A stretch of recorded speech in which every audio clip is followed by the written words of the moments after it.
Mamá, vuelve a tu ciudad. Ya no puedes vivir aquí. Esas 7 palabras, pronunciadas con una frialdad de hielo en pleno agosto, resonaron en mi cabeza mientras veía mi maleta en la puerta. Soy Graciela, 68 años, viuda. Creí que este sería mi hogar hasta el final, un refugio en mis últimos años. Pero el camino de regreso me recordó que una vieja rama puede echar raíces nuevas, incluso cuando todo parece seco. El olor a café recién colado se mezclaba con el de la cera para muebles, un aroma que por años había asociado con la tranquilidad de mi propio hogar. Mi casa en San Pedro, allá donde viví toda mi vida, olía así cada mañana. Pero esa mañana, el olor familiar en la casa de mi hija Carmen se sentía ajeno, casi una burla. Había llegado a la ciudad hacía 3 años, después de la partida de mi querido Ernesto. La soledad se había vuelto una sombra demasiado grande en una casa vacía, y Carmen, mi única hija, me había convencido de mudarme con ella y con Ricardo, su esposo.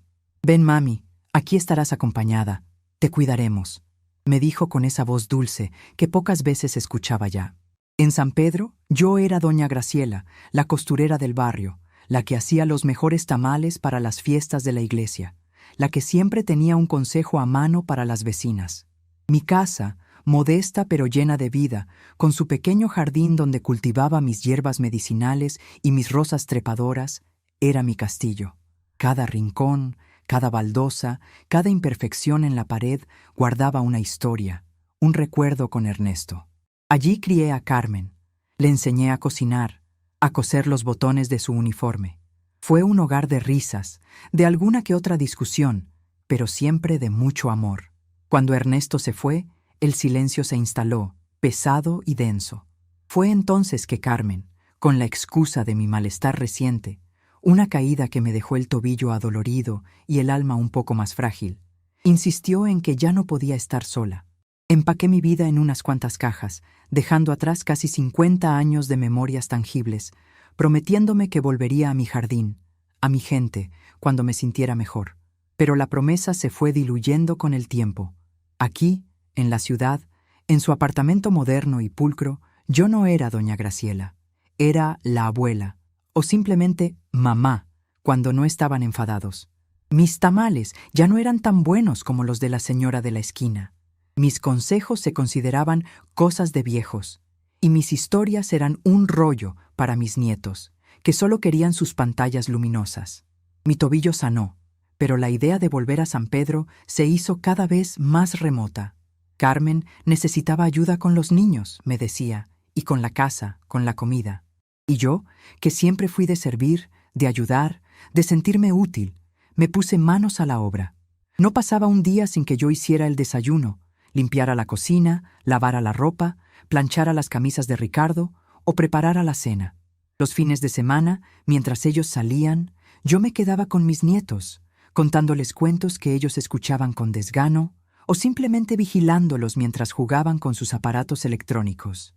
A veces, por las tardes, me sentaba en el pequeño balcón, viendo el ajetreo de la ciudad, los autos que pasaban como ríos, las personas apuradas, y sentía una punzada de nostalgia tan fuerte que el aire se me atascaba en la garganta. Recordaba el silencio de San Pedro, interrumpido solo por el canto de los pájaros y la voz de mi Ernesto, silbando una vieja ranchera mientras arreglaba el grifo. Aquí, en cambio, solo se escuchaba el murmullo constante del televisor, las llamadas de Carmen, el zumbido del aire acondicionado. Era una vida cómoda, sí, pero vacía. Hace unas semanas tuve un nuevo malestar, una fuerte gripe que me tumbó en la cama por días. Carmen, al principio, se mostró preocupada. Me trajo una sopa tibia, me puso paños fríos en la frente. Ricardo, su esposo, apenas me miró, ocupado con su celular y sus negocios importantes, como siempre. Pero a medida que pasaban los días, la preocupación de Carmen se transformó en fastidio. Sus «ay, mamá, todavía no te levantas» se volvieron más cortantes, sus suspiros más sonoros. Yo la escuchaba desde mi habitación, hablando por teléfono con alguna amiga. «No sabes. Mi madre está enferma y no me ayuda en nada. Tengo que hacer todo yo sola». Me dolían más esas palabras que la garganta y la fiebre. Yo, que siempre fui un pilar, ahora era una carga. Una tarde, mientras yo todavía me recuperaba, sentada en la sala, Carmen se acercó con una actitud que reconocí de inmediato. Esa sonrisa forzada, los ojos esquivos, la voz un poco más aguda de lo normal. En sus manos, un sobre. Un sobre con el logo de una compañía de autobuses. Mi corazón dio un vuelco. «Mamá», dijo, y la dulzura era tan artificial que me dio escalofríos. «Hemos estado hablando, Ricardo y yo». Bajé la mirada, sabiendo que venía lo peor. Siempre que mencionaba a Ricardo, era para justificar alguna decisión que ella sola había tomado, escudándose en la opinión de ambos.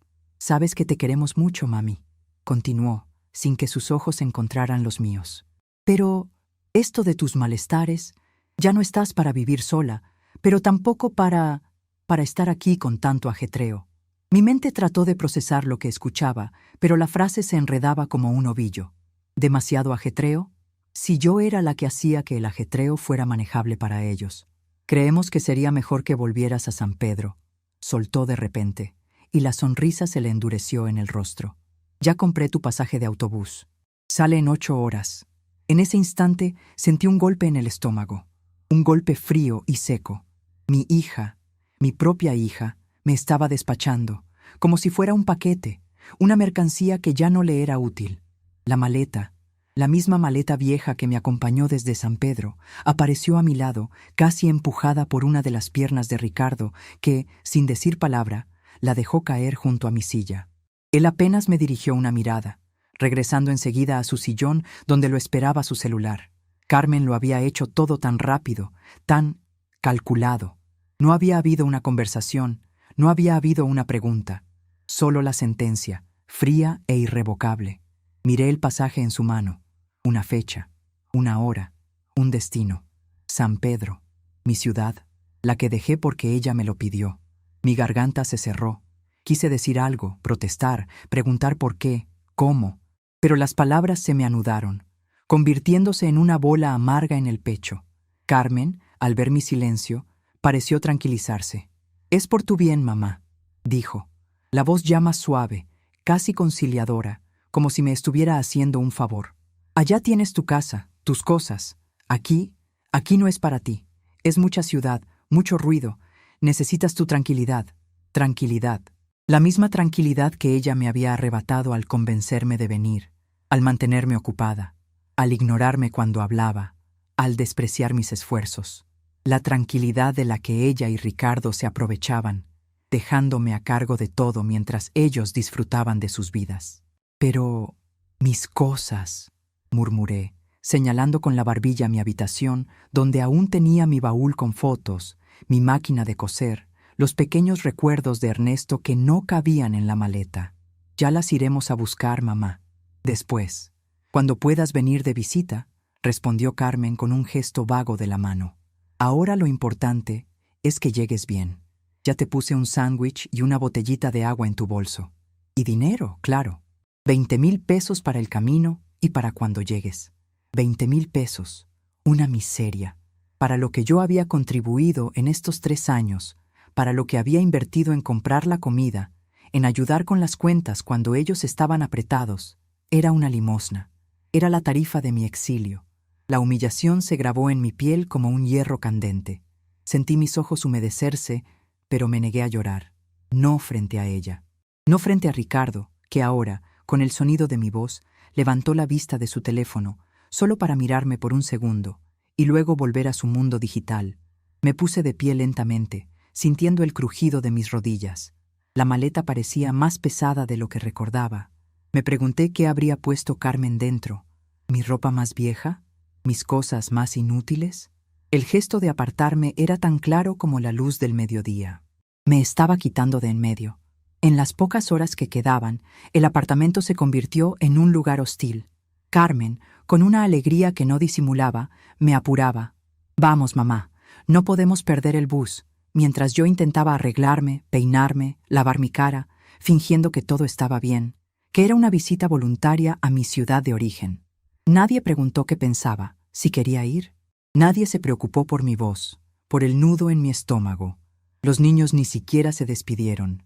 Estaban pegados a sus tabletas, ajenos a la partida de la abuela que les preparaba el desayuno y les leía cuentos. Para ellos era un día más. Para mí era el fin de una era. Carmen me llevó a la estación de autobuses. El trayecto en auto fue en silencio, un silencio tenso, cargado de todo lo que no se había dicho. Al llegar, la estación era un hervidero de gente, voces, equipajes, un caos que me mareaba. Olía a frituras, a humo de escape, a humedad. Carmen me ayudó a bajar la maleta, la arrastró hasta la entrada del autobús. Aquí es, mamá. Asiento número 12. Todo estará bien. Me dio un beso rápido en la mejilla, un beso de esos que se dan por obligación, sin sentir. Cuídate mucho. Y me llamas cuando llegues, ¿eh? Su voz ya sonaba lejana. Su cuerpo ya se giraba. Parecía aliviada, libre. Subí al autobús con el peso de la maleta y el de mi dignidad magullada. Encontré mi asiento junto a la ventana, el asiento número 12. Una viejecita al lado con una canasta llena de frutas. Me sonrió con pena. Quizás ella vio en mis ojos el mismo dolor que yo veía en los de otras abuelas que viajaban solas. El motor del autobús rugió. La puerta se cerró con un silbido. Y entonces, mientras el autobús se ponía en marcha, mi hija Carmen se hizo pequeña en la puerta de la estación, agitándome la mano con un movimiento mecánico. Ya no había rastro de la niña que, de pequeña, me agarraba la falda con fuerza, llorando para que no la dejara ni un minuto. Esa Carmen ya no existía. Solo quedaba una mujer que había decidido que su madre era un estorbo. El autobús salió de la estación, y el mundo de mi hija se desvaneció tras los cristales sucios. Miré por la ventana. Las luces de la ciudad se hacían borrosas. Los edificios altos se volvían siluetas grises. 8 horas de viaje. 8 horas para pensar, para recordar, para sentir la herida abierta. Me dolía la espalda, las rodillas, el alma entera. Sentía un ardor en el pecho, una mezcla de tristeza profunda y una rabia fría que no me había atrevido a sentir antes, por miedo a lo que mi propia hija pudiera pensar. Pero ya no importaba. Ya no estaba allí para verla. Ya no importaba lo que pensara. Estaba sola, completamente sola en ese autobús, rumbo a un pasado que había creído dejar atrás. El viaje fue una tortura silenciosa. El asiento era incómodo, el aire acondicionado demasiado fuerte o demasiado débil. Mis compañeros de viaje dormitaban, hablaban en voz baja o miraban sus celulares. Yo, en cambio, no podía cerrar los ojos. Mi mente era un torbellino. Recordaba cada favor que le había hecho a Carmen, cada vez que dejé de lado mis cosas para atender las suyas. La vez que cuidé a mi nieto, Juanito, por una semana entera cuando la niñera enfermó y ella no quería faltar al trabajo. Ella se fue de viaje con Ricardo y yo, con mi tobillo recién recuperado, me hice cargo de todo. Y el dinero que le presté para el enganche de su primer coche, esos 20,000 pesos que nunca me devolvió y que eran los ahorros que Ernesto y yo habíamos guardado para un imprevisto. «Mamá, me los pagas con el cuidado», me decía ella, y yo, tonta de mí, aceptaba. Era una cuenta que no tenía números, solo afectos, y ella se había aprovechado de ello. Me había usado hasta que ya no fui conveniente. Las lágrimas finalmente brotaron, calientes, resbalando por mis mejillas arrugadas. No eran lágrimas de pena, sino de desengaño. De una pena punzante por la hija que había perdido, no por la distancia física, sino por la distancia del corazón. Ella había echado por la borda años de entrega, de amor incondicional, con la misma facilidad con que se tiraba una cáscara de fruta.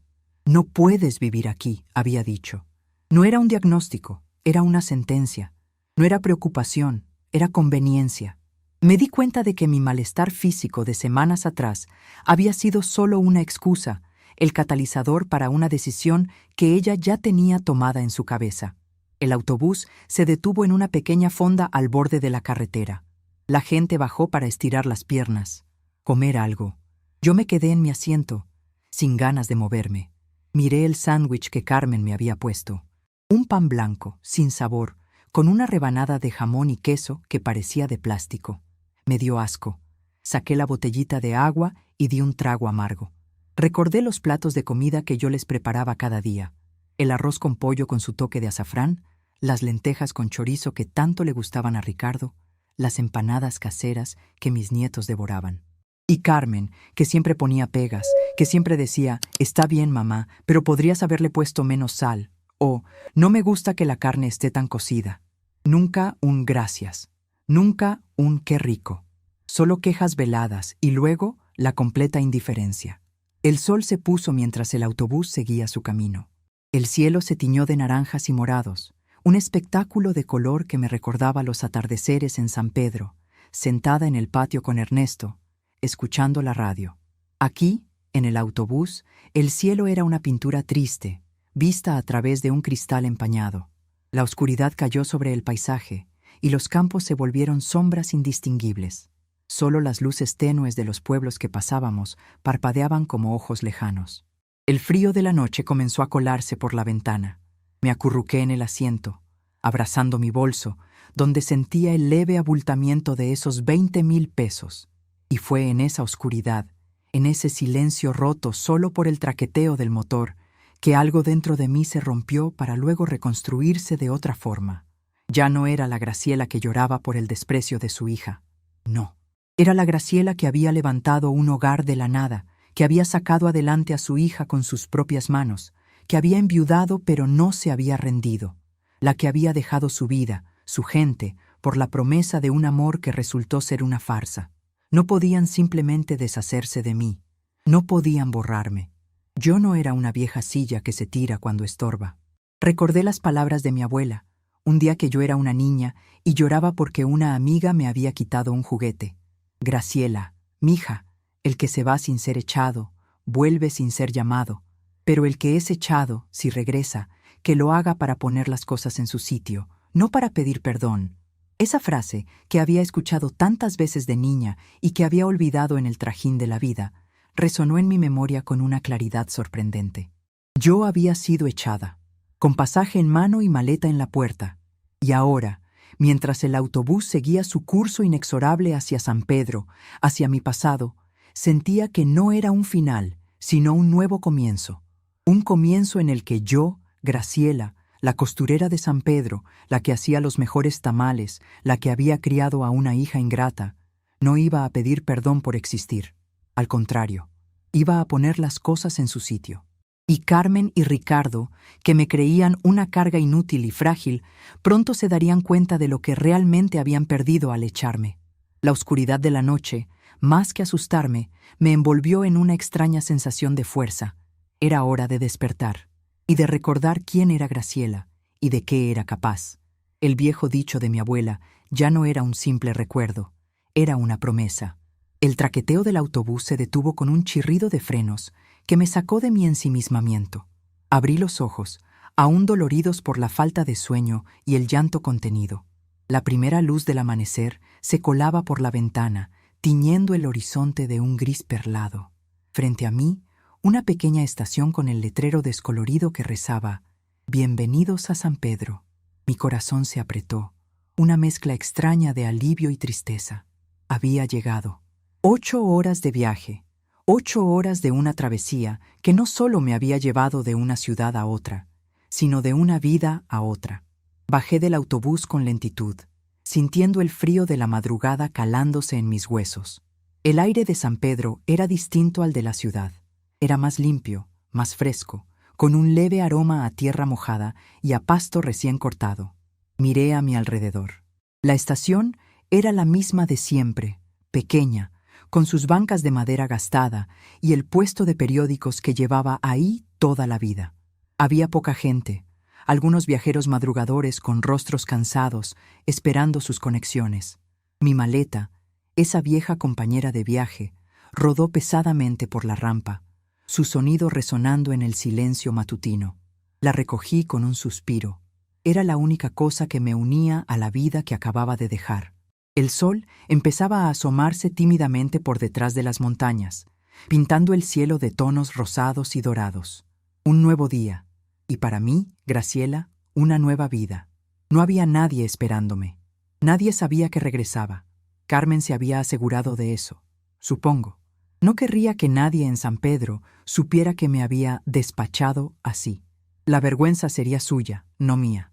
Caminé lentamente por las calles que tan bien conocía. Cada casa, cada árbol, cada baldosa me traía un recuerdo. La panadería de don Pepe, con el olor inconfundible a pan recién horneado que ya comenzaba a emanar. La farmacia de la esquina, donde Ernesto me compraba las aspirinas cada vez que me dolía la cabeza. El pequeño kiosco de revistas, donde los muchachos se reunían a charlar. Todo estaba igual, y a la vez, todo era diferente. Yo era diferente. Finalmente, llegué a mi calle, la calle del Sol, y allí estaba, mi casita. La vi desde la esquina, y mi corazón se encogió. El jardín, que antes era una explosión de color con mis rosas y mis jazmines, ahora estaba cubierto de maleza. Las paredes, que antes eran de un blanco impecable, tenían manchas de humedad y el revoque se caía a pedazos en algunos lugares. El porche, donde Ernesto y yo pasábamos las tardes meciéndonos en la silla, estaba lleno de hojas secas y polvo. La casa parecía triste, abandonada, como si también ella hubiera sentido mi ausencia. Era un reflejo de mi propia alma en ese momento. Metí la llave en la cerradura y al girarla, el óxido hizo un ruido chirriante. La puerta se abrió con dificultad, revelando un interior oscuro y frío. El olor a cerrado, a polvo acumulado, a abandono, me golpeó la nariz. Mis muebles, cubiertos con sábanas viejas, parecían fantasmas en la penumbra. Quité una de las sábanas de mi viejo sofá y me senté, el cuerpo agotado, el alma más aún. Mis ojos recorrieron cada rincón. La máquina de coser de mi abuela, la que había usado para ganar el pan y para coser el vestido de novia de Carmen, estaba tapada con una manta, su superficie de madera deslucida. Las fotos de Ernesto, de mi boda, de Carmen de niña, aún estaban en la mesita de noche, pero cubiertas de una capa de polvo que las hacía parecer aún más lejanas. La ausencia de vida en la casa era palpable, un vacío que resonaba con el que sentía dentro de mí. Me levanté y con las pocas fuerzas que me quedaban, abrí las ventanas para que el aire fresco de la mañana limpiara el ambiente. Luego, encendí la estufa. El crepitar de la leña fue un sonido reconfortante, el primer sonido familiar y cálido que escuchaba en mucho tiempo. Necesitaba un café. Necesitaba sentarme y pensar, no en lo que había pasado, sino en lo que iba a pasar. Mientras el agua hervía, mis pensamientos volvieron a Carmen, a su voz helada, a su maleta en la puerta. Pensé en todo lo que yo hacía por ellos. No era solo la comida, la limpieza, el cuidado de los niños. Era el apoyo silencioso, el colchón financiero que yo representaba. Cuando Ricardo tenía problemas con sus negocios, yo era la primera en prestarle mis pequeños ahorros, esos que Ernesto había guardado con tanto esmero para mi vejez. «Mamá, es un adelanto. Te lo devuelvo en un mes», decía Ricardo, y Carmen asentía. Ese adelanto nunca regresaba. Era mi pensión, pequeña pero constante, la que muchas veces cubría la compra del supermercado o pagaba una que otra factura importante que ellos olvidaban. Ella me veía como una carga, pero yo era el pilar invisible sobre el que se sostenía buena parte de su comodidad. Recordé la última vez que Ricardo me pidió dinero. Fue hace unos 6 meses, para una inversión muy importante que le daría grandes ganancias. Necesitaba 20,000 pesos. Yo le di lo que tenía, 10,000, esperando que al menos me devolviera eso. Carmen lo sabía y dijo que sería un pequeño favor que yo podía hacer. Esa conversación, ese descaro, ahora me quemaba en el alma. Me habían devuelto con 20,000 pesos en el bolsillo, como si eso borrara todos los favores que yo les había hecho, todas las horas de trabajo, todos los años de mi vida que les había dedicado. El desprecio era más cruel que cualquier golpe físico, pero esa rabia, esa desilusión no me doblegaría. Al contrario, se convirtió en un fuego lento, una determinación fría que me recorría las venas. Mi abuela tenía razón. El que es echado, si regresa, que lo haga para poner las cosas en su sitio. Y yo tenía mucho que poner en su sitio. El café, amargo y reconfortante, me ayudó a aclarar la mente. Lo primero era ver la realidad de mi casa. Necesitaba una buena limpieza, reparaciones urgentes, y para eso necesitaba dinero. Los 20,000 pesos de Carmen no durarían nada. Mi pequeña pensión a duras penas me permitiría comer. No iba a pedir limosna a nadie. Siempre fui una mujer de recursos. Me levanté y, a pesar del cansancio, comencé a revisar la casa. Abrí los armarios, revisé la despensa. Todo estaba vacío, cubierto de polvo. La nevera estaba desenchufada. La cocina, mi santuario, estaba sucia y abandonada. Había trabajo por hacer, mucho. En medio de mi recorrido por la casa, escuché un suave golpeteo en la puerta. Me sobresalté. ¿Quién podría ser a estas horas? Abrí con cautela y allí estaba, con su delantal de flores y el cabello recogido en un moño. Doña Elvira, mi vecina de toda la vida. Su rostro se iluminó al verme. Graciela, mija, pero qué milagro. ¿Cuándo llegaste? No te esperábamos.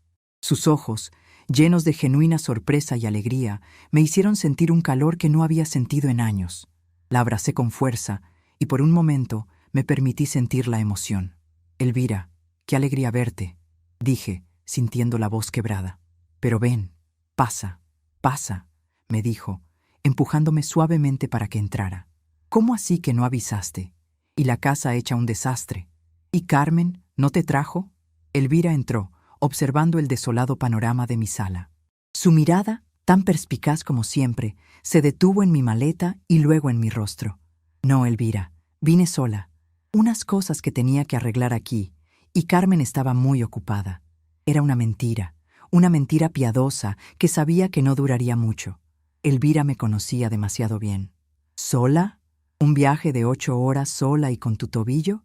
¿Y con la edad que tienes, Graciela?, dijo, arqueando una ceja. Su tono era de incredulidad, no de juicio.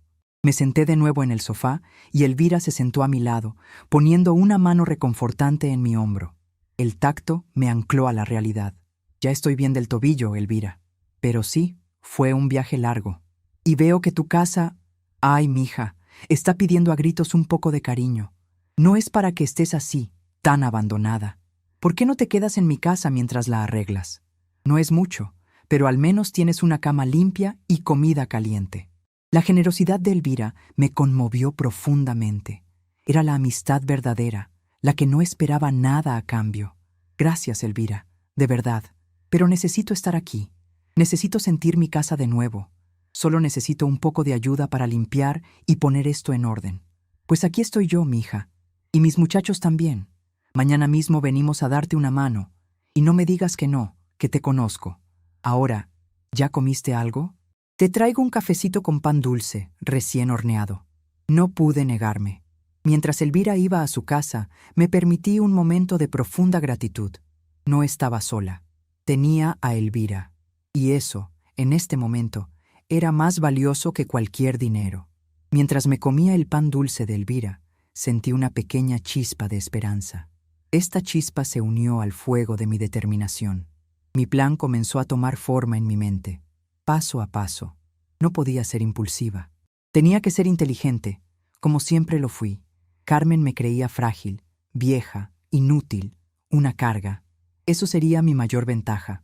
Recordé que hace muchos años Ernesto había comprado un pequeño terreno a las afueras de San Pedro. Lo compró con la idea de construir una pequeña cabaña para jubilarnos allí, un lugar para sembrar y tener animales. Pero la vida, como siempre, tenía otros planes. Ernesto enfermó y el terreno quedó en el olvido. Las escrituras las guardaba en un viejo baúl, junto a mis fotos más preciadas. Yo no lo había mencionado a Carmen porque el terreno era un sueño de nosotros dos, algo muy personal. Ella nunca le dio importancia a las cosas pequeñas de San Pedro. Para ella, solo lo de la ciudad era valioso. Este terreno, ese sueño olvidado, de repente adquirió un nuevo significado. Después de que Elvira se fue, prometiendo volver con sus hijos para ayudarme al día siguiente, me puse a buscar el baúl. Estaba escondido debajo de mi cama, pesado y lleno de polvo. Al abrirlo, el olor a naftalina y a papel viejo me envolvió. Allí estaban mis tesoros, cartas de Ernesto, fotos amarillentas, un pequeño relicario que me había regalado mi madre, y en el fondo, envueltos en un paño de lino, los papeles del terreno. La escritura en regla, con mi nombre y el de Ernesto. Era un pedazo de tierra pequeño, pero era mío, nuestro, y valía más de lo que Carmen se imaginaba. No era una fortuna, pero era un punto de partida, un capital que ellos no conocían ni valoraban. Me quedé sentada, examinando los documentos bajo la tenue luz de la bombilla. Los sellos, las firmas, todo legal, todo en orden. Una idea comenzó a germinar en mi cabeza. El camino B, el poder visible subestimado, se combinaba con un toque de camino A, un activo que Carmen desconocía. Yo había sido el cerebro detrás de Ernesto en muchas de sus decisiones, sus inversiones, sus negocios. Él era el rostro, yo la mente.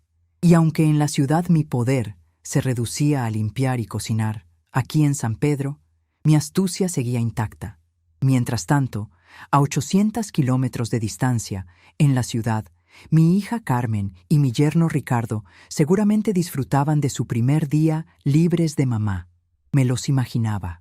Carmen, despertando tarde, sin tener que preocuparse por el desayuno de los niños ni por la casa. Ricardo, con su taza de café en la mano, leyendo el periódico, sin mi presencia silenciosa en la cocina. Me vino a la mente una imagen vívida, la casa de ellos, el mismo día que yo me había ido. Ricardo, al volver del trabajo, se había quejado amargamente del desorden. «Carmen, ¿es que nadie ha limpiado hoy? Mira cómo está esto», había dicho, refiriéndose a los platos sucios en el fregadero. Carmen, agotada, había respondido: «Pues limpia tú, que no tengo dos manos. Mamá no estuvo. ¿Qué esperabas?». Ricardo había bufado, y al final, ella misma había tenido que fregar los platos, cosa que no hacía desde hacía años. Ese pequeño detalle, esa mínima molestia, era solo el comienzo. Se me dibujó una sonrisa amarga en los labios. Pronto se darían cuenta de que mi ausencia era mucho más que unos platos sucios. Yo había sido la que pagaba la cuenta de internet cuando llegaba muy alta para su presupuesto. Yo era la que hacía la compra grande de la quincena, asegurándome de que nunca faltara nada en la nevera. Yo era la que llevaba a los niños a la escuela cuando Carmen tenía una reunión importante y Ricardo no quería perder su tiempo. Yo era la que se quedaba en casa un viernes por la noche para que ellos pudieran salir a cenar y al cine. Ellos creían que me estaban dando una pensión de 20,000 pesos, pero yo había invertido mucho más que eso en su bienestar. Había sacrificado mi tranquilidad, mis últimos años, mi orgullo, y ahora todo eso se detendría. Dejaría de ser el colchón, la ayuda silenciosa, la mano invisible que sostenía su vida. Mi primera acción concreta, mi primer paso irreversible, sería asegurar mi propio futuro sin depender de nadie. Necesitaba arreglar la casa, sí, pero también necesitaba un ingreso. Miré la máquina de coser de mi abuela. Aún funcionaba, y en San Pedro la costura seguía siendo un oficio valorado. Recordé a las vecinas que siempre me pedían que les arreglara un pantalón o que les hiciera un vestido. La idea de volver a mi viejo oficio, de sentir la tela entre mis dedos, el zumbido de la aguja, me llenó de una energía renovada. Podría empezar de nuevo, lentamente. Al día siguiente, con la ayuda de Elvira y sus 2 hijos, la casa comenzó a cobrar vida. Limpiamos las ventanas, barriendo el polvo de años.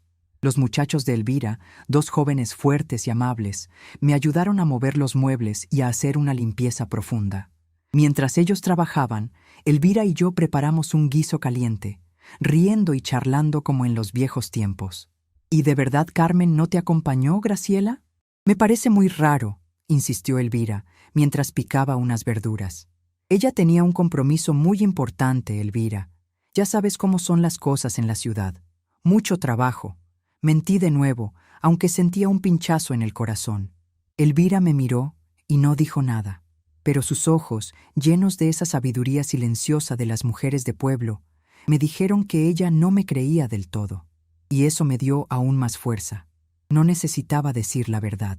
Solo necesitaba actuar. Esa tarde, agotada pero satisfecha, me senté en el porche, que ahora estaba limpio, a ver el atardecer.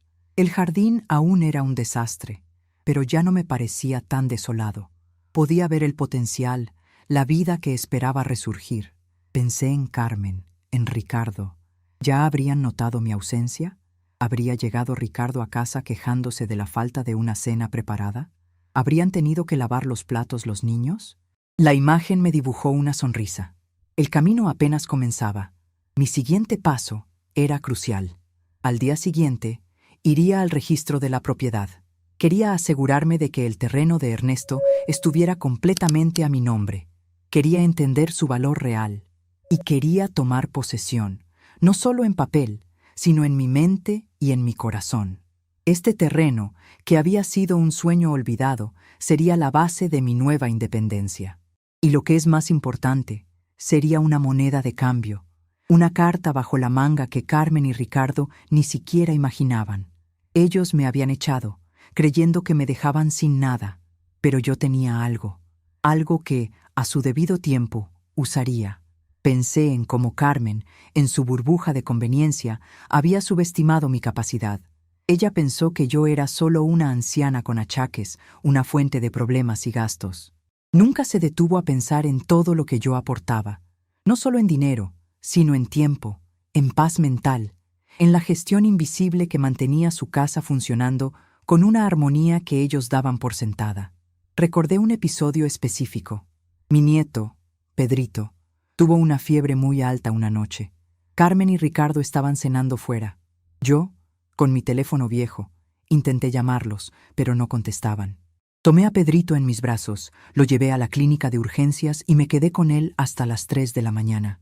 Cuando Carmen llegó, ya todo estaba resuelto. Pedrito medicado y durmiendo tranquilamente. Carmen solo dijo: «Ay, mamá, qué susto. Menos mal que estuviste tú». Pero no hubo un gracias real. No hubo un reconocimiento de que yo había sido la única que actuó. Para ella era lo que una abuela hace. Era mi deber. Esa noche me sentí una empleada más que una madre. Esa misma noche, sentada en mi cama, en la que el polvo había sido reemplazado por sábanas limpias que Elvira me había prestado, revisé los documentos del terreno una vez más. No era solo un pedazo de tierra, era un símbolo de la vida que Ernesto y yo habíamos planeado, una vida que Carmen había interrumpido con su «aquí no puedes vivir». Pero aquí, en San Pedro, en mi propia tierra, sí que podía. Y no solo sobrevivir, podía florecer de nuevo. Me propuse un plan. Primero, la casa. Con la ayuda de Elvira iría recuperando el lugar. Al mismo tiempo, buscaría información sobre la venta del terreno. Necesitaba saber cuánto valía y qué posibilidades tenía. Y en tercer lugar, activaría mi máquina de coser.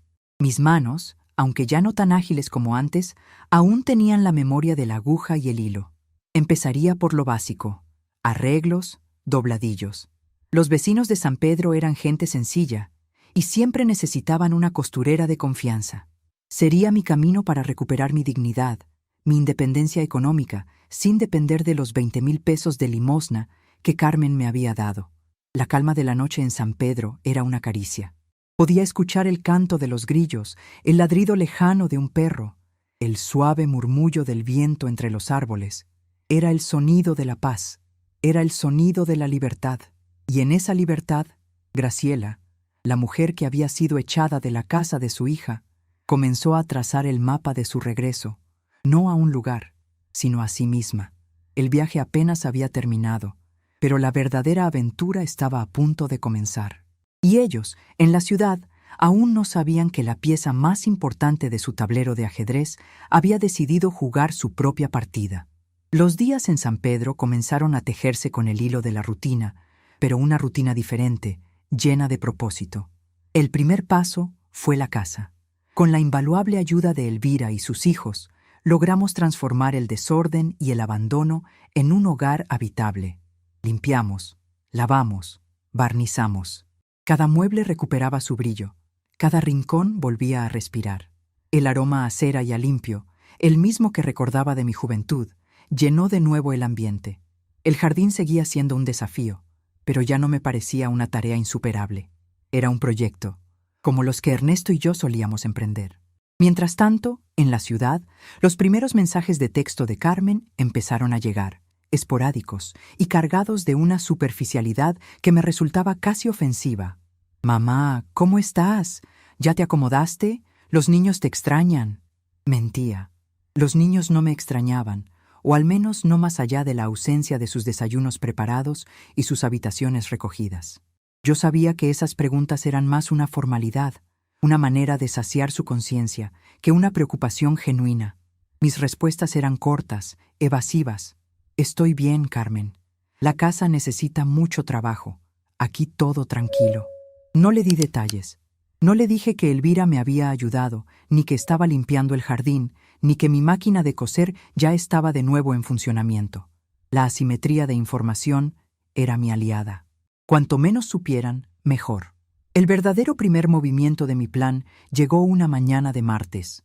Me puse mi mejor vestido, un sencillo traje de lino que había conservado de mis años de costurera, me peiné con esmero y salí rumbo al registro de la propiedad. El edificio era el mismo de hace décadas, con sus grandes ventanales y su aire de solemnidad.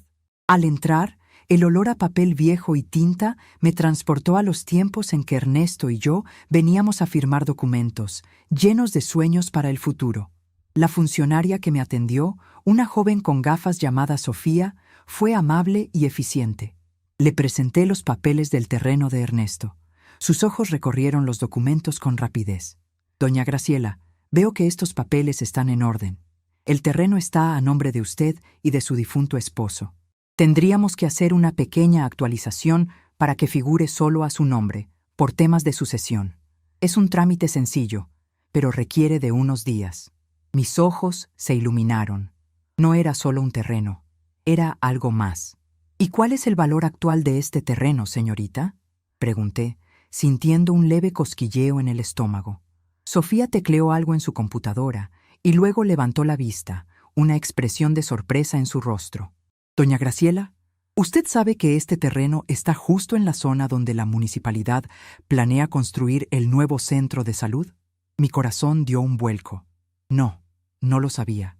Había estado tan desconectada de San Pedro durante 3 años que me había perdido los avances. ¿El centro de salud?, murmuré, mi voz apenas un susurro. Sí, es un proyecto grande. Han estado comprando los terrenos aledaños desde hace 1 año. El valor de la propiedad se ha multiplicado, doña Graciela. Si decide venderlo, podría obtener una suma considerable. Hablamos de varios millones de pesos. Varios millones de pesos. La cifra resonó en mi cabeza como un eco. Un valor que Carmen y Ricardo ni siquiera se atreverían a soñar en años. Mi sueño olvidado con Ernesto, nuestro pequeño terreno para sembrar, ahora era una mina de oro inesperada. La ironía era tan dulce como un membrillo maduro. Ellos me habían echado con 20,000 pesos, y yo tenía millones. Salí del registro de la propiedad con la cabeza en alto, el sol de la mañana acariciando mi rostro. Mis pasos eran más firmes, mi postura más erguida. La noticia era un bálsamo para mi alma magullada. Me tomé un café en la plaza central, observando a la gente, sintiendo el pulso de mi pueblo. No iba a vender el terreno de inmediato. Quería pensarlo bien, quería entender el mercado, y quería que Carmen y Ricardo tuvieran tiempo para sentir mi ausencia. Los primeros efectos de mi desaparición en la vida de mi hija y yerno no tardaron en manifestarse. Elvira, mi fiel confidente, me mantenía al tanto de las novedades del pueblo. Su sobrina Marisa trabajaba en la misma oficina de Ricardo, y la información, como el agua, siempre encuentra su camino. Dice Marisa, me contó Elvira una tarde, mientras me ayudaba a podar las rosas del jardín, que Ricardo anda de un humor de perros últimamente. Se queja de todo, que la casa está un desastre, que no hay nada para cenar cuando llega, que los niños están insoportables. Sonreí, un pequeño placer amargo. ¿Y Carmen?, pregunté, fingiendo indiferencia. Carmen anda corriendo de un lado para otro. La veo apurada por la mañana llevando a los niños a la escuela, y por la tarde, comprando en el supermercado con cara de agotada. Dice Marisa que hasta ha dejado de arreglarse, y la he oído quejarse por teléfono de que no da abasto con todo. Mi sonrisa se ensanchó. El poder visible subestimado. Ellos habían creído que mi ayuda era algo trivial, reemplazable, pero yo era el engranaje central de su máquina. Y ahora la máquina se estaba atascando. Una semana después de mi visita al registro, recibí una llamada de un número desconocido. Era Sofía. Doña Graciela, disculpe la molestia. Es que un tal señor Ricardo ha estado preguntando por el terreno de su difunto esposo. Dice que es su yerno y que le interesa saber sobre la propiedad. Le dije que usted es la propietaria y que él no tiene nada que ver, pero insistió mucho. La sangre se me heló y luego me hirvió. ¿Ricardo? ¿Cómo sabía Ricardo del terreno? La única explicación era que Carmen le había mencionado algo en el pasado, quizás en una conversación trivial, y él, con su olfato para el dinero, había recordado. O peor, tal vez había estado husmeando en mis cosas antes de que me fuera. La indignación me invadió. Querían mi casa en San Pedro, querían mi ayuda y ahora querían mi terreno. No tenían límites. Muchas gracias, Sofía, por avisarme, dije, mi voz calmada, aunque por dentro sentía un huracán. Por favor, no le dé ninguna información.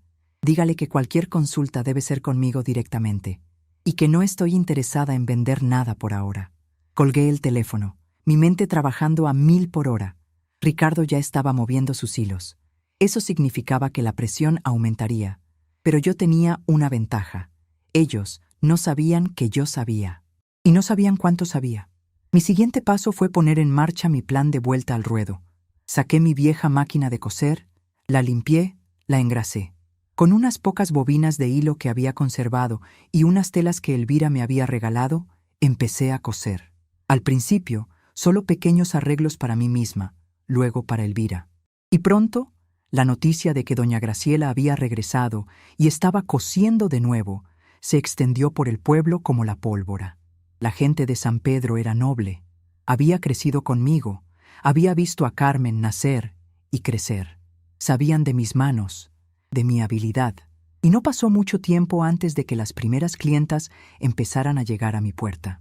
Doña Consuelo, la maestra jubilada, me trajo un vestido que necesitaba un dobladillo. La señora Elena, del mercado, quería que le ajustara un pantalón. La máquina de coser volvió a zumbar, un sonido melódico que llenaba mi casa y mi corazón. Cada puntada era un recordatorio de mi independencia, de mi valor. Los días se convirtieron en semanas. Mi casa se iba llenando de vida y de aromas. El olor a café por las mañanas, a tela recién cortada, a las flores del jardín que poco a poco recuperaba su esplendor. Elvira y yo pasábamos las tardes regando, plantando, compartiendo historias. El terreno, ese tesoro inesperado, seguía en mi mente, pero con una nueva perspectiva. No era solo dinero, era una herramienta. Un sábado por la tarde, mientras yo cosía un vestido para la nieta de Elvira, recibí una llamada de Carmen. Su voz era diferente, no la voz superficial de antes. Había un matiz de desesperación, de irritación. «Mamá, ¿cuándo piensas venir a la ciudad? Te necesitamos aquí. Esto es un caos. Ricardo está insoportable, los niños. No te imaginas. La casa es un desastre». Guardé silencio, dejando que el murmullo de mi máquina de coser llenara la pausa. «Carmen, estoy bien aquí, estoy ocupada. La casa en San Pedro necesitaba mucho trabajo». «¿Pero qué trabajo, mamá? Si es una casa vieja, ¿qué tanto puedes hacer?» Su voz sonaba a desprecio. «Tú tienes que estar aquí. Es tu deber con tus nietos». La palabra deber me hirió, pero no me doblegó. Mi deber, Carmen, lo he cumplido por años. Y ahora tengo mis propios deberes. «Mamá, no seas así. ¿No extrañas a tus nietos? ¿No te das cuenta de lo difícil que es para mí y para Ricardo con todo esto? No tenemos ayuda con nada. Niñera, señora de la limpieza, todo cuesta una fortuna». Esa fue la frase clave. Todo cuesta una fortuna. De repente, mi ausencia se había traducido en números, en gastos inesperados. El valor de mi ayuda ahora era tangible para ellos. «Ya veo, Carmen. Así que ahora sí se dan cuenta». Mi voz era suave, casi un susurro, pero cargada de una intención que ella no podía descifrar. «Pues sí, la ayuda tiene un valor. Y yo, ahora, tengo mi propio trabajo. Mis clientas me necesitan». Hubo un silencio del otro lado de la línea. Carmen estaba confundida. ¿Mis clientas? ¿Mi propio trabajo? La imagen de su madre, la anciana inútil, no encajaba con eso. «¿Clientas? ¿Pero de qué hablas, mamá? ¿Estás cosiendo otra vez? Pero si ya tienes una edad, mamá, no deberías estar agotándote». La preocupación en su voz era falsa, teñida de un desdén mal disimulado. No le importaba mi salud, le importaba que yo no estuviera disponible para sus necesidades. «No te preocupes por mí, Carmen. Estoy mejor que nunca. Y sí, estoy cosiendo. Y tengo muchas clientas, más de las que te imaginas». Y colgué, antes de que ella pudiera decir algo más. Mi mano no tembló. El corazón me latía con fuerza, pero era un latido de determinación, no de miedo. Esa noche, mientras cenaba un caldo casero que había preparado con las verduras de mi huerta recién cuidada, mi mente volvió a Ricardo. Su interés por el terreno no era casual. Él, con su ambición desmedida, debía haber escuchado los rumores del proyecto municipal, y ahora quería mi terreno. La escena que había imaginado para el momento icónico comenzó a tomar forma en mi cabeza. Un lugar, una audiencia y una revelación que los dejaría sin habla. El momento icónico. Tenía que ser perfecto, tenía que golpear donde más les dolía, en su orgullo, en su ambición, en su imagen, y tenía que ser público. Recordé que la próxima semana se celebraría la Feria Anual de San Pedro. Era un evento grande, al que venían muchos comerciantes y hasta algunos inversionistas de la ciudad, gente que buscaba oportunidades en el crecimiento del pueblo. El alcalde, los funcionarios municipales, todos estarían allí. Y Ricardo, con su olfato para los negocios, seguro que haría acto de presencia para ver qué podía sacarle al pueblo. Era el escenario perfecto. Mi plan era simple, pero contundente. Primero, haría los trámites para que el terreno pasara completamente a mi nombre. Con los papeles en orden, me reuniría con el arquitecto del proyecto del centro de salud, el señor Guzmán, para entender los detalles. Luego, en la feria, en medio de la gente, cuando Ricardo se sintiera seguro y superior, yo haría mi jugada. Elvira, mi cómplice silenciosa, notó mi cambio. ¿Qué traes en la cabeza, Graciela? Te veo con esa mirada de cuando Ernesto y tú planeaban algo grande. Sonreí, una sonrisa que no llegó a mis ojos. Solo estoy poniendo las cosas en su sitio, Elvira, como debe ser. Y ella, con esa sabiduría que la caracterizaba, asintió, sin preguntar más. Al día siguiente, regresé al registro de la propiedad. Sofía, la funcionaria, me recibió con una sonrisa. Doña Graciela, justo a tiempo. Los papeles de sucesión ya están listos. El terreno está ahora completamente a su nombre. Firmé los documentos con mano firme. Oficialmente, era la única dueña de esa joya inmobiliaria. Luego, Sofía me dio la información de contacto del arquitecto Guzmán. Lo llamé. Acordamos una cita para esa misma tarde. Quería ver los planos, entender el impacto del centro de salud y, sobre todo, quería que él me conociera. No como una anciana, sino como la propietaria del terreno clave para su proyecto. La reunión con el arquitecto Guzmán fue esclarecedora. Un hombre joven, entusiasta y muy profesional. Me mostró los planos, me explicó la importancia estratégica de mi terreno para la construcción del acceso principal al centro de salud. Doña Graciela, su propiedad es fundamental. Sin ella, tendríamos que rediseñar todo el acceso, lo que implicaría más costos y retrasos. La municipalidad está muy interesada en adquirirla. Entiendo, dije, manteniendo una expresión neutra. ¿Y cuál sería su propuesta de compra? El arquitecto me dio una cifra que me dejó sin aliento, una cantidad mucho mayor de lo que Sofía me había adelantado. Era una fortuna, de verdad, pero yo no le di una respuesta. Señor Guzmán, le agradezco su sinceridad y su oferta. Necesito pensarlo. Es un terreno muy especial para mí. Fue un sueño de mi difunto esposo. Lo entiendo perfectamente, doña Graciela. Pero déjeme decirle algo. Los rumores de que su yerno, el señor Ricardo, ha estado tratando de averiguar sobre este terreno y de contactar a algunos de mis socios han llegado a mis oídos. Permítame aconsejarle que tenga cuidado. Mi corazón se apretó. Ricardo no solo quería el terreno. Estaba intentando sabotear cualquier acuerdo para quedarse con él a un precio ridículo. O peor, para intentar negociar con la municipalidad sin mi consentimiento. El descaro no tenía límites. Señor Guzmán, le agradezco el aviso y le aseguro que cualquier negociación sobre mi terreno pasará únicamente por mí. Nadie más tiene autoridad. Salí de su oficina con una furia fría que me recorría el cuerpo. Ricardo estaba jugando sucio, pero yo también sabía jugar, y mi jugada sería pública, dolorosa y definitiva. La noche antes de la feria, no pude dormir. Repasé cada detalle de mi plan. La emoción, la anticipación, me mantenían despierta. Me imaginaba la cara de Ricardo, de Carmen, la humillación que me habían infligido, multiplicada por 1000 en público, No era venganza, era justicia, era poner las cosas en su sitio. Me vestí con mi mejor ropa, la que Ernesto me había regalado en nuestro último aniversario. Un vestido azul oscuro, elegante y sobrio. Mis joyas más sencillas, pero con significado. Mi cabello recogido en un moño pulcro. Me miré en el espejo. No era la Graciela frágil y agotada que había subido al autobús. Era una mujer fuerte, una mujer con un plan. Llegué a la feria temprano. El ambiente era festivo, lleno de música, de puestos de comida, de gente riendo y charlando. El calor de la gente de San Pedro era un abrazo. Saludé a mis clientas, a mis vecinos, a la señora Elena del mercado. Me sentía en casa, me sentía yo misma. Elvira me encontró cerca del escenario principal, donde el alcalde daría su discurso inaugural. «Graciela, estás radiante. ¿Lista para lo que viene?» Le di un guiño. Más que lista. Encontré mi lugar entre la multitud, cerca del estrado, y no tardé en verlos. Carmen y Ricardo, llegando con sus 2 hijos. Carmen, con una blusa impecable, pero con ojeras que delataban su cansancio.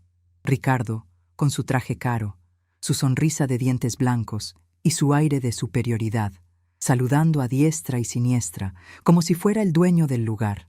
Buscaba contactos, hacía negocios. Me vieron, pero me ignoraron. Un saludo fugaz, un movimiento de cabeza. Me sentí invisible, una vez más. Eso era perfecto. El alcalde comenzó su discurso, hablando del progreso de San Pedro, de los nuevos proyectos, de la inversión en el centro de salud. Y entonces vi a Ricardo acercándose al arquitecto Guzmán, con esa sonrisa suya de tiburón. Estaba a punto de hacer su jugada, de intentar manipular la situación, de robarme lo que era mío. En ese momento sentí un escalofrío. Era la hora, el momento de la verdad. Recordé la frase de Carmen: «Mamá, vuelve a tu ciudad, ya no puedes vivir aquí», y la maleta en la puerta. Y esos 20,000 pesos, la humillación, todo se unió en una explosión de determinación. El alcalde terminaba su discurso, anunciando con bombo y platillo la construcción del nuevo centro de salud y mencionando la importancia de adquirir los terrenos necesarios para el acceso. Los aplausos estallaron, y en medio de esos aplausos, Ricardo, con una sonrisa triunfal, se acercó al micrófono. «Con el permiso del señor alcalde», dijo, su voz resonando por los altavoces. «Yo, Ricardo Pérez, como inversionista interesado en el progreso de San Pedro, me gustaría asegurar a todos que el terreno para el acceso al centro de salud no será un problema. Hemos estado en conversaciones avanzadas para adquirir la propiedad clave, y estamos a punto de cerrar un trato que beneficiará a todos». Un murmullo de expectación recorrió la multitud. Ricardo, inflado de orgullo, me miró de reojo con una sonrisa de suficiencia. Creía que me había ganado. Creía que me había arrebatado lo que era mío. Pero él no sabía que la Graciela que había vuelto a San Pedro era una Graciela diferente, una Graciela con millones en el banco y un plan bajo el brazo. En ese preciso instante, cuando Ricardo se preparaba para saborear su victoria, di un paso adelante. Mi voz, aunque no estaba amplificada por un micrófono, resonó con una claridad que silenció a la multitud. «Disculpe, señor Pérez», dije, mi mirada fija en él, mis ojos 2 brasas encendidas. «Pero creo que hay un pequeño error en su información». Todos los ojos se volvieron hacia mí. La cara de Ricardo, de repente, se puso pálida. Carmen, a su lado, me miró con una mezcla de confusión y pánico. El aire se tensó. El momento icónico había llegado. El silencio que siguió a mis palabras fue tan denso que se podía cortar con un cuchillo.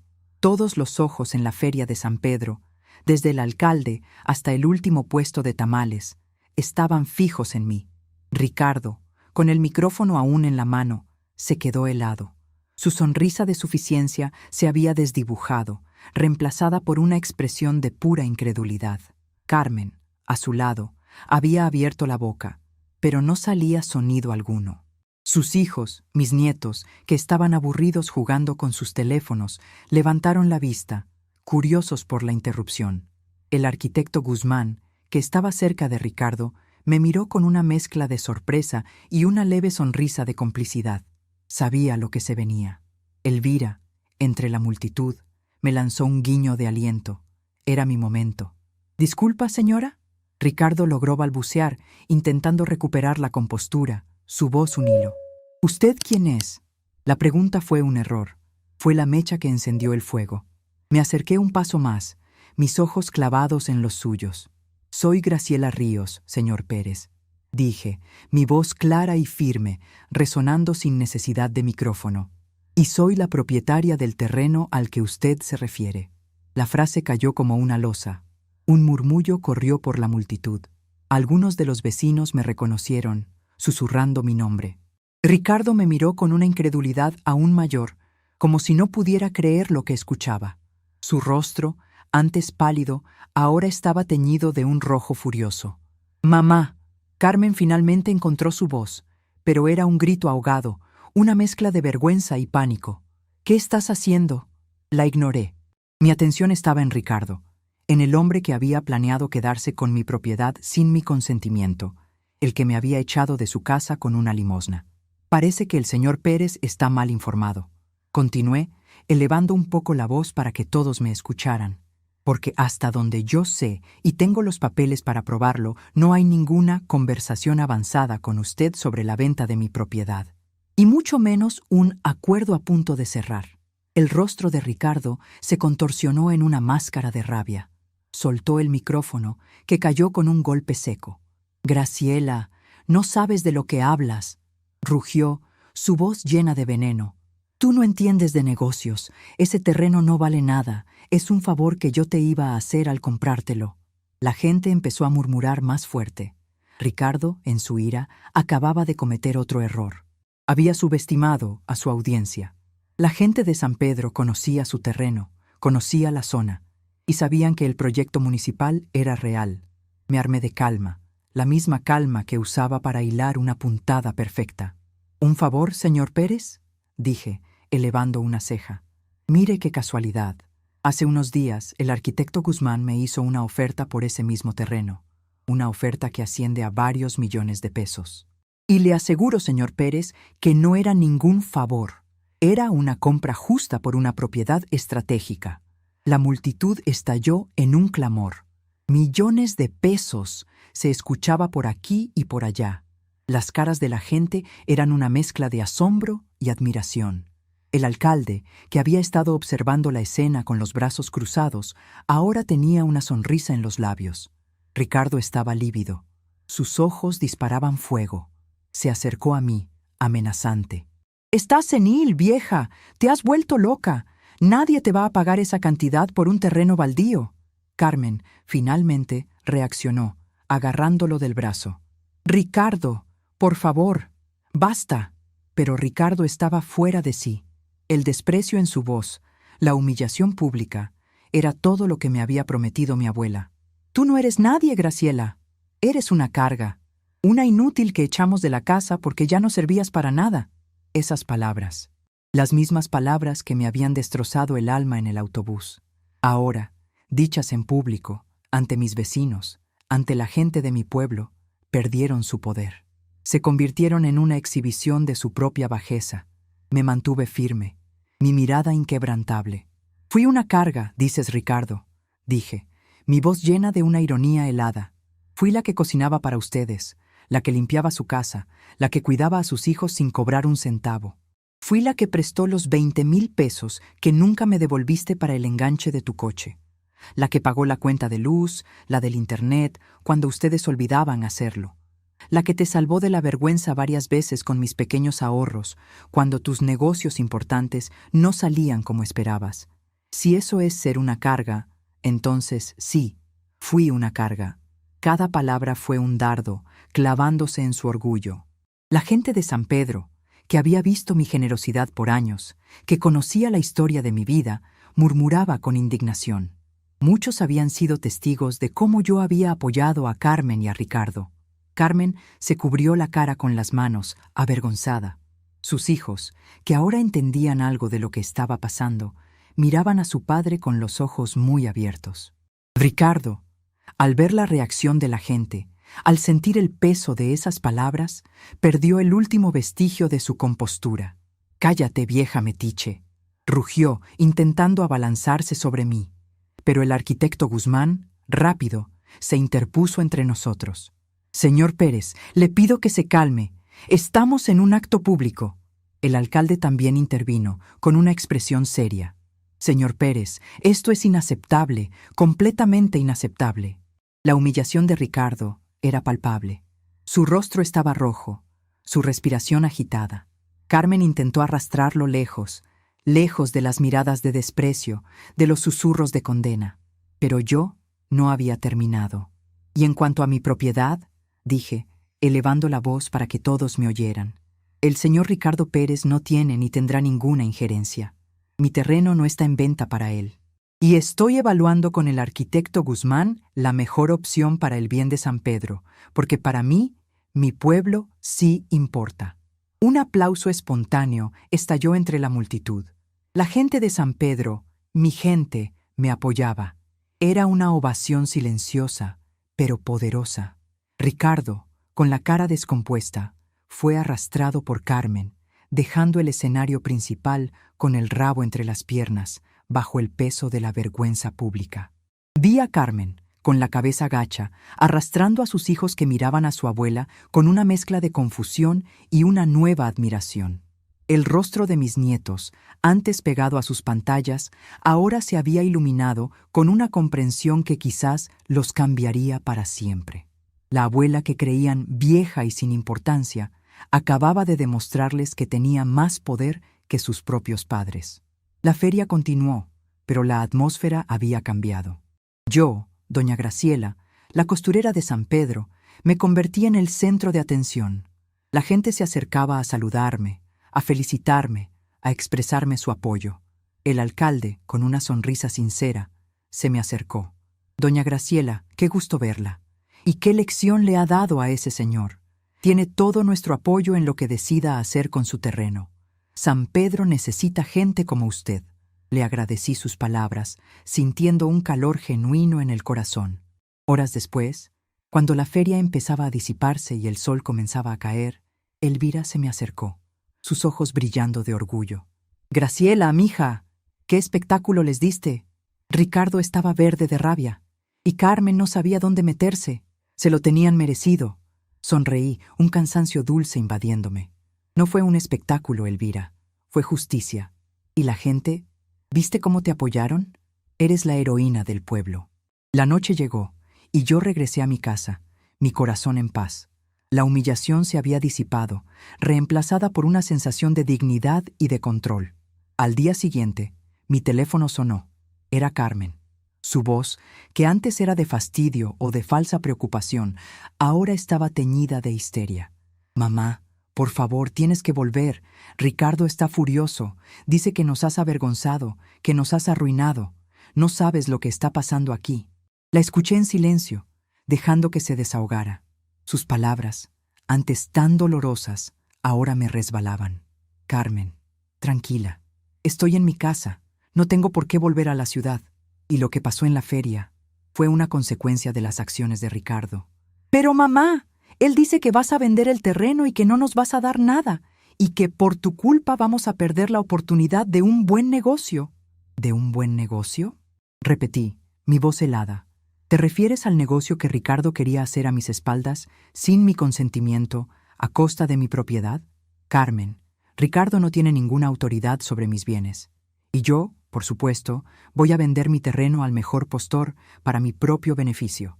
No tengo por qué darles nada a ustedes. Ustedes ya me dieron mis 20,000 pesos para mi regreso a la ciudad. ¿Lo recuerdas?» El silencio en la línea fue absoluto.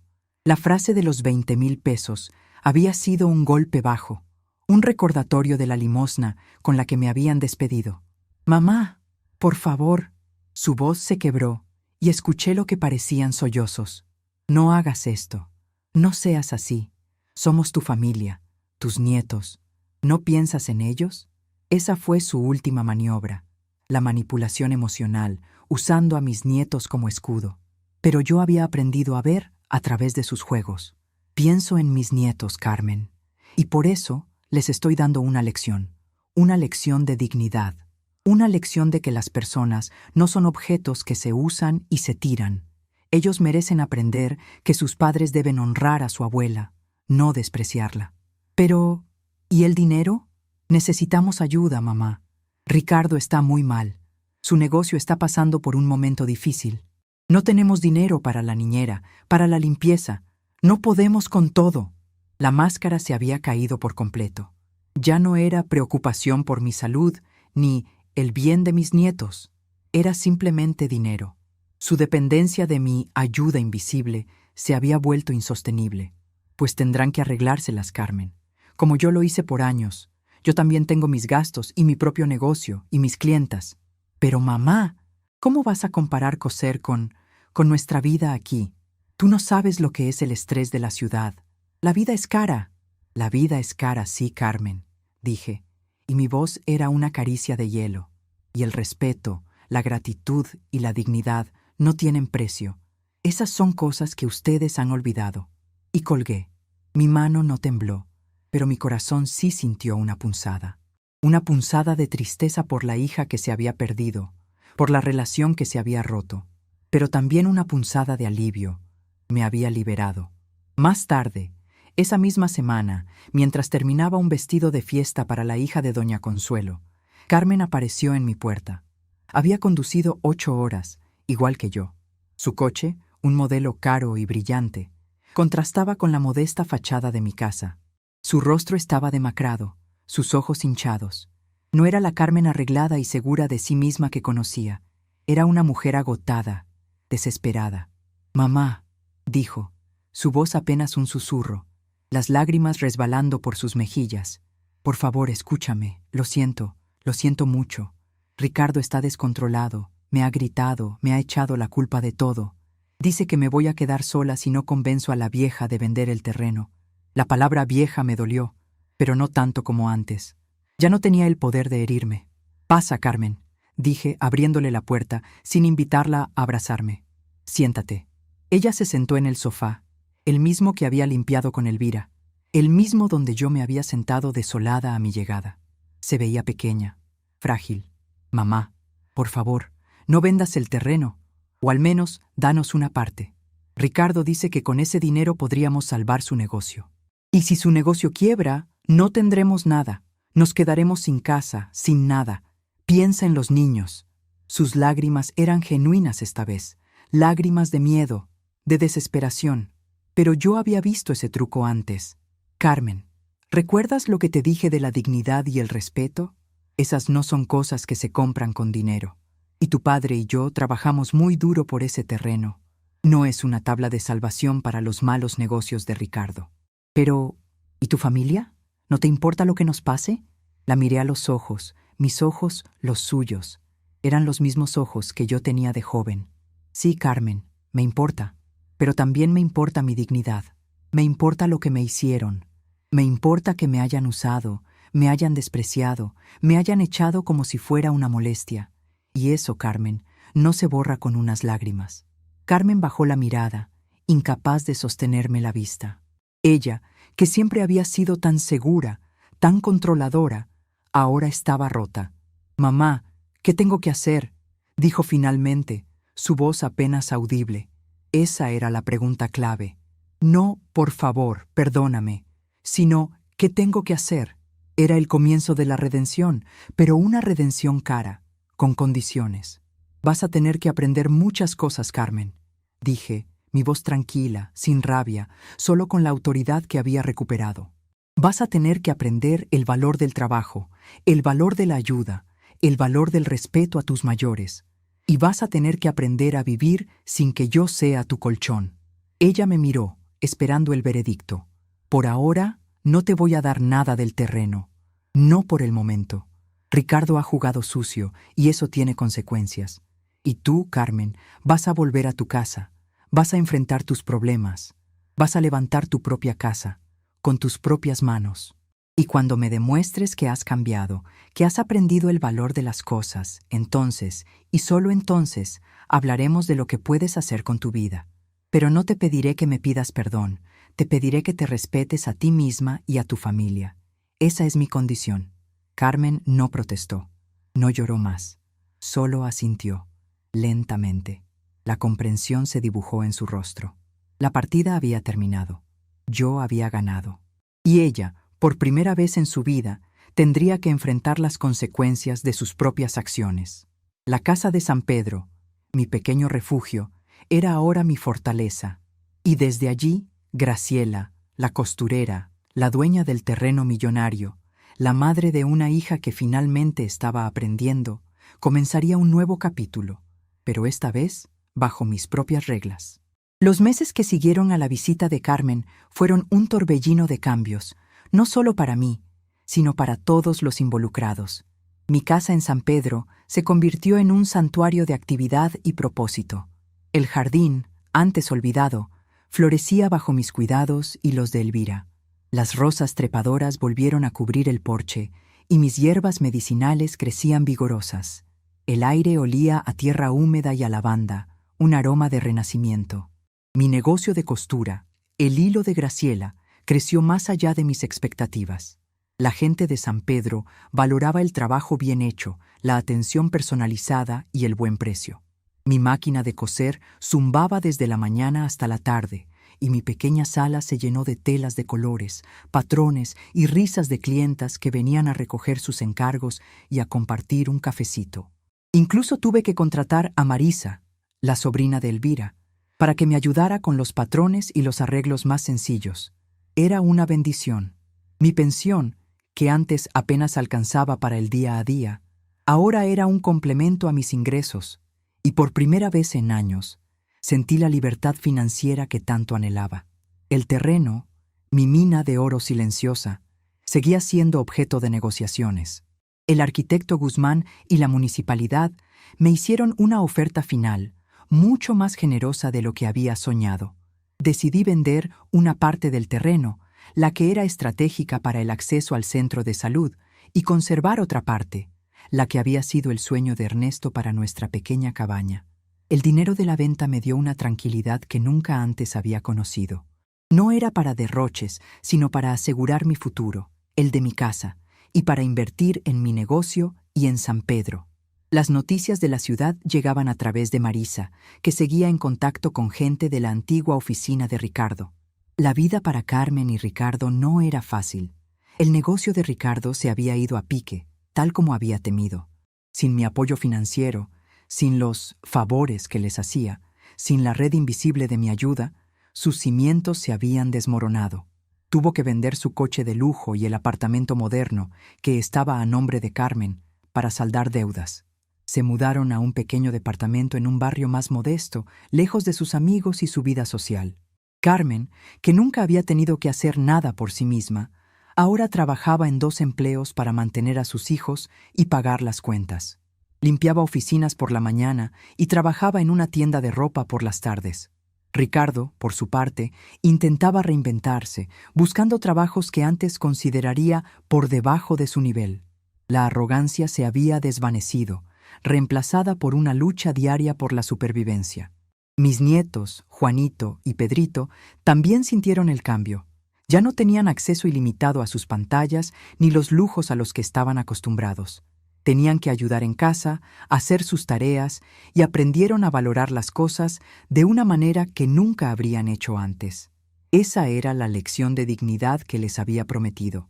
Carmen me llamaba de vez en cuando. Sus llamadas ya no eran de exigencia o de lamento, sino de un cansancio genuino. Y, a veces, de una humilde petición de consejo. «Mamá, ¿cómo le hacías para que el arroz con pollo no se pegara?», me preguntó una tarde, su voz más suave, casi vergonzosa. Le di la receta, con paciencia, sin reproches. «¿Y mamá, cómo hago para que la ropa de los niños no se manche tanto? La secadora de aquí no es como la tuya».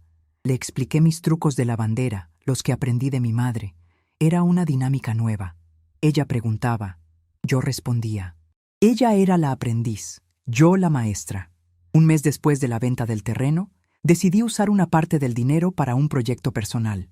Recordando mi propia experiencia y la de muchas mujeres mayores en San Pedro, fundé un pequeño taller de costura en un local céntrico. No era solo para mi negocio, sino para enseñar a otras mujeres a coser, a hacer arreglos, a crear sus propios diseños. Le puse de nombre Las Manos de Graciela. Quería que fuera un espacio donde la sabiduría y la experiencia de las mujeres mayores se valoraran, y donde las más jóvenes pudieran aprender un oficio. Elvira y Marisa fueron mis primeras colaboradoras. La inauguración fue un evento hermoso. El alcalde, el arquitecto Guzmán, mis clientas, mis vecinas y mucha gente del pueblo asistieron. Elvira, con sus ojos llenos de orgullo, me abrazó. ¿Quién te viera, Graciela? De la que casi echan al olvido, a la que da trabajo a otras mujeres. Eres una inspiración, mija. Mi corazón se hinchó de gratitud. En medio de la celebración, vi a Carmen. Había llegado sola, con sus 2 hijos. Estaba diferente. Vestía una ropa sencilla, su cabello recogido en una cola de caballo, su rostro aún cansado, pero con una luz diferente en los ojos. Mis nietos se acercaron a mí, me abrazaron con fuerza. «Abuela, qué bonito», dijo Juanito, señalando las máquinas de coser. «¿Nos enseñas a coser?» Sonreí, un nudo en la garganta. «Claro que sí, mi amor. Siempre hay algo nuevo que aprender». Carmen se acercó a mí, sus ojos húmedos. «Mamá», dijo, su voz apenas un susurro. «Felicidades. Esto es maravilloso». La miré. No había rabia ni reproche, solo una mirada de una madre a su hija, una mirada que decía: «Lo has logrado». «Gracias, Carmen». Se quedó en silencio por un momento. Luego se acercó y me dio un abrazo. Un abrazo real, esta vez. No un abrazo por obligación, sino uno de arrepentimiento, de reconocimiento. «Mamá, lo siento mucho», dijo, las lágrimas resbalando por su mejilla. «Por todo, por lo que te dije, por cómo te traté. Fui una tonta. No valoré lo que tenía. No te valoré a ti». Le devolví el abrazo, un abrazo suave, pero firme. «Ya pasó, Carmen. Lo importante es que ahora lo entiendes y que estás aprendiendo». «Estoy aprendiendo, mamá. De verdad.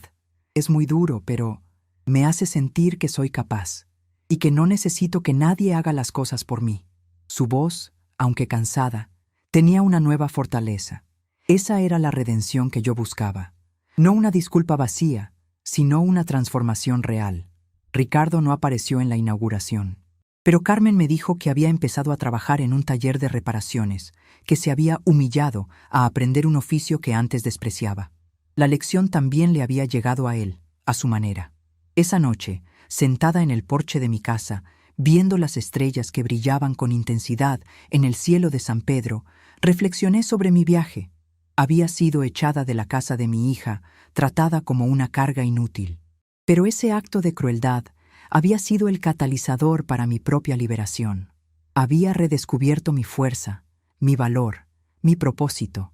Había recuperado mi dignidad, no con un enfrentamiento violento, sino con inteligencia, con paciencia, con la sabiduría que solo los años pueden dar. Mi abuela tenía razón. El que es echado, si regresa, que lo haga para poner las cosas en su sitio. Y yo lo había hecho. No solo había recuperado mi casa, mi oficio y mi independencia económica, sino que había logrado que mi hija y mis nietos aprendieran una lección invaluable sobre el respeto, el trabajo y el verdadero valor de las personas. El taller de costura prosperó. Se convirtió en un punto de encuentro para las mujeres del pueblo, un lugar donde se compartían historias, se creaban lazos de amistad y se tejían sueños. Mi pequeña cabaña en la parte conservada del terreno se convirtió en un lugar de retiro, donde yo iba a leer, a sembrar mis propias verduras y a recordar a Ernesto. Carmen y yo nunca volvimos a tener la relación de antes, la de madre e hija dependiente. Nuestra relación se transformó en una de respeto mutuo, de consejos dados y recibidos con humildad. Ella seguía luchando en la ciudad, pero con una nueva perspectiva, una nueva fuerza. Y mis nietos venían a visitarme a San Pedro durante las vacaciones, no para jugar con sus pantallas, sino para aprender a coser, a sembrar, a escuchar las historias de su abuela. Y en sus ojos ya no veía aburrimiento, sino curiosidad y admiración. La vida me había dado una segunda oportunidad, no en la casa de mi hija, sino en mi propia casa, en mi propio pueblo, con mi propia gente. Y aunque el camino había sido doloroso, la recompensa había sido inmensa. Aprendí que una mujer mayor no es una carga, sino un tesoro de sabiduría y experiencia. Aprendí que el respeto no se pide, se gana, y que, a veces, un billete de autobús para una anciana inútil puede ser, en realidad, un pasaje a la libertad. El olor a cera, a tela nueva y a rosas en mi jardín era el dulce aroma de mi victoria.